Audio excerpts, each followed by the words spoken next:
All of this work, if I can call it that, I call it work-play. All of this work-play is really about allowing the inner splendor to escape, the evolution of our soul, becoming more and never less than our true self, releasing life energy, and allowing our unique talents and capacities within us to be activated, cultivated, and expressed so that we become... Hi, my name is George Zeigler, producer of Living Tools, program designed to provide living tools in a really here and now kind of way to enhance your quality of life. I appreciate you taking the time to watch the show tonight, and I absolutely guarantee you're going to be glad you did. I have with me here today my good friend and guest. His name is Timothy Thayer. He has counseled probably about 10,000 people over the last 40 years. He is a Hermetic master. He designs and produces sleep learning CDs, and he's just absolutely filled with wisdom, and I really encourage you to stick around for the next half hour because you'll be glad you did. Hey, thanks for coming in tonight. No problem. Glad to be here, George. Thank you, sir.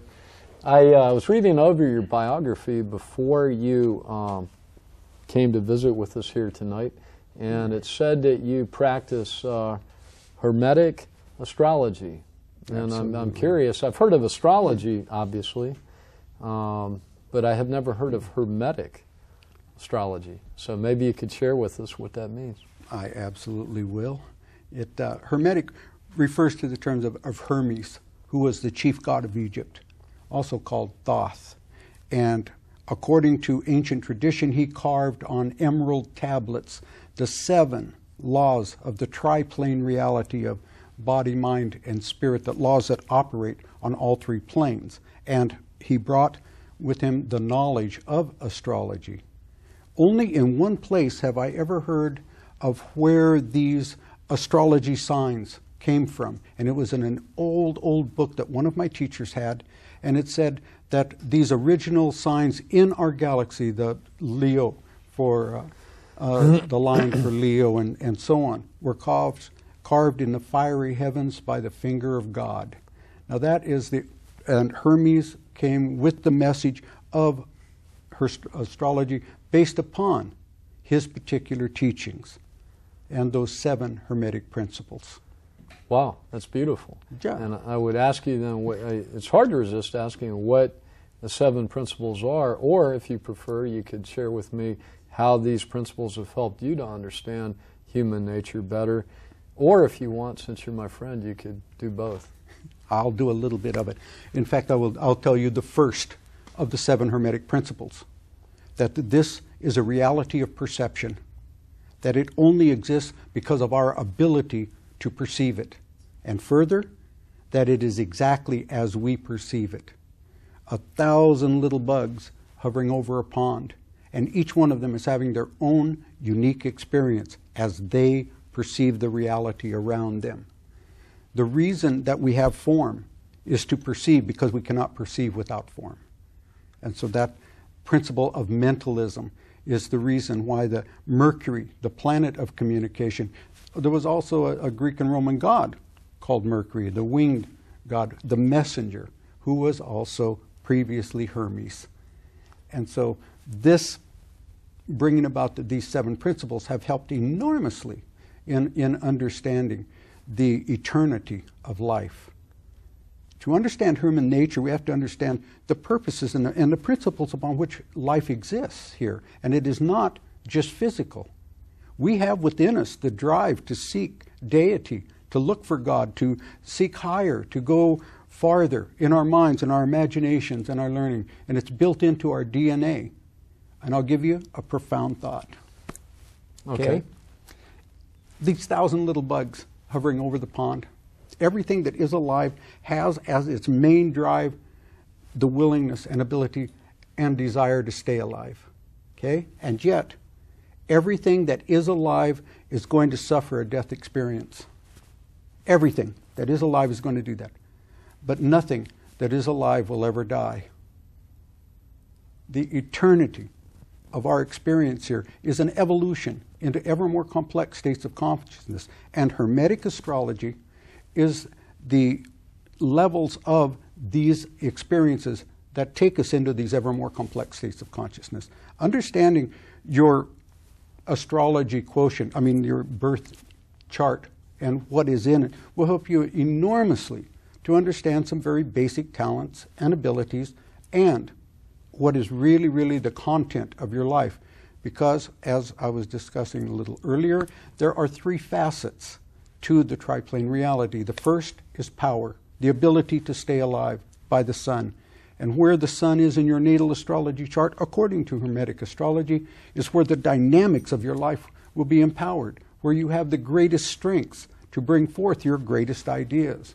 Where the moon is the mentality. It's where your mind will function the best, and how your mind functions on the unconscious processing, and how the unconscious processes affect the consciousness. And that is the big deal right there. The emotions are the tools of the survival instincts. Anytime you are having an experience where you are emotional, it is because it is a survival issue that's involved here. In some form, your life is threatened. Understanding human nature is about understanding how these emotional impacts are going to create effects, and it's called conditioning. In astrology, we can take a chart like Abraham Lincoln, okay? And we know that Abe was honest. We know that. So we can look at the chart and we can say, oh, here are the things in the chart that made Abe honest. We cannot take a chart and say, oh, this is Abraham Lincoln's chart because these factors will create an honest person. It's not possible because of the conditioning effect. Each individual has their own experiences and are impacted by those experiences in their own way. Statistics, we can tell what 1 million people are going to do tomorrow morning at 10 o'clock. Can't tell with statistics what one person will do. And astrology is the same way. We know the effects that astrology is going to create on a widespread basis, but to predict how it's going to affect one person is more difficult. That's Hermetic astrology. That's fascinating. That leaves me a bit speechless, to be honest with you, which that's a hard thing to do, so you're obviously an extremely empowered astrologer. Just out of curiosity, as a little ad for you, because I know you've been doing astrology for a really long time, I'm sure that if any member of the viewing audience, once they've heard the wisdom that is emanating from on high, that you're more than happy to do astrology readings for anyone who would want those, right? Absolutely. Okay, that's good. The basic nature of astrology and the best use of it today is in what is going on in the world at this moment. This is a dynamic moment in history. We are alive in the age of miracles.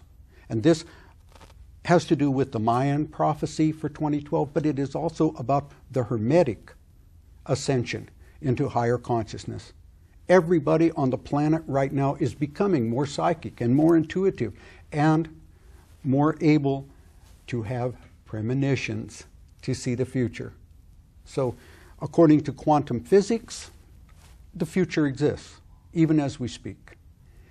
The ability to perceive it maybe is a little outstretched, and yet our evolution of consciousness has been from instinct to emotion, to reason, to imagination, to intuition, and right now we are being spurred by the planets in our solar system and the stars in our galaxy to bring about the next 2 steps in our evolution, telepathy and teleportation. No, at some point, we're going to be able to think ourselves wherever we want to be, according to the Hermetic teachings. Well, can you imagine what that's going to do to politics? If anybody on the planet could be any place else they wanted to be at any minute? And they're really going to have to rethink bank vaults. This process of the ascension is that from Hermetic astrology we have the knowledge that what we are being imposed and impelled and pushed to do from the energy of the stars is to love ourselves, to be able to love ourselves and each other. We got to save our planet. We got to do it with love. And right now, in this time of the 2012 experience, we're being urged by the planets to do just that, to look inside ourselves and pull forth our most magnificent ideas and perpetrate them in the world based upon love. Can you imagine this planet if every individual on it loved every other individual and wanted the best for them? What a utopia this place could be. That is what Hermetic astrology teaches. That is the end result of what we're doing here. And right now, this is the age of miracles. This is the age when those things can happen. Of course, if you're familiar with the Mayan interpreters of the Mayan calendar, according to them, on December the 21st in the year 2012, our sun with our solar system is going to make a geometric alignment with our galaxy and the millions of galaxies between here and the center of our universe at the core of the Milky Way. And that geometric alignment is going to send a spark out here so severe that it's going to excite our sun into sunspots so heavy that it's going to incinerate everything on the face of this planet to a depth of 50 feet. No, I think they're a little doomy gloomy. I'd rather go with the Hermetic, that this is a time of awakening. A solar year is the time it takes our solar system to make one revolution around the sun, and it takes 25,800 years, rounded off to 26. The equinox of 26,000 years is 13. 13,000 years ago, according to Hermetic astrology, Atlantis sank and the flood of Noah occurred. And we had these horrendous physical manifestations of cosmic intervention. And that is what's happening again right now. Only where that was a drenching in water, this is a lifting of intelligence, an enlightening of spirit. Everybody on the planet is learning how to love themselves. Now that seems like a simple thing to do. When we take an astrology chart and look at the implications within anybody's chart, we can see what are the processes they will be involved in this exploration of self. Because one of the other things that's happening is everybody on the planet is being urged to do introspection. Every experience that every individual is having the underlying theme of putting them face to face with themselves. And they're getting a good long look at their high side and the low side and the dark side and the light side. And the purpose for that is not to be judgmental about the self, but to know the self so the self can love you. Because we have to love ourselves, not just in part. Oh, I love me except for that part. No, that isn't going to work. We have to love ourselves entirely because of who we are and what we are. And we have to love ourselves because. That's a big job. Astrology helps point that way. All of the tools that I've developed in the, as you pointed out, the sleep time CDs that I do, have the theme of developing self-confidence and self-esteem, because those are the ground fundamentals that go into the process of understanding ourselves. And that's what modern Hermetic astrology is about, is to help individuals understand their true nature so they can come to terms with it, so they can take themselves into consideration when they're making decisions. You, as an example. You have been, in the last 3 years, how much introspection have you been doing, George? A very intense amount. Indeed. And it's all good. Indeed it is. Because what it has done is put you in a position where you can take yourself into consideration when you're making plans and deciding the goals that you will achieve. If you've been thinking in your fantasy that you're going to go climb Mount Everest, and you ain't taking your body anywhere near that mountain, you can stop shopping for tents and hiking boots and put your energy to things that you know you will do. And that is one of the things that's happening here according to Hermetic astrology and the teachings that came out of it. Right. I like that. And a question I would ask then is the way that people practice a lot of unloving acts towards others, does that ultimately emanate out of the way they see themselves? Because maybe if they, there's that saying that says that you, before you can love somebody else, you have to love yourself. Mm-hmm. So the implication maybe is that if people really did, these people that perpetrate these acts upon one another, they really don't love themselves, and so they're just projecting that out upon others. Is that exactly accurate? Okay.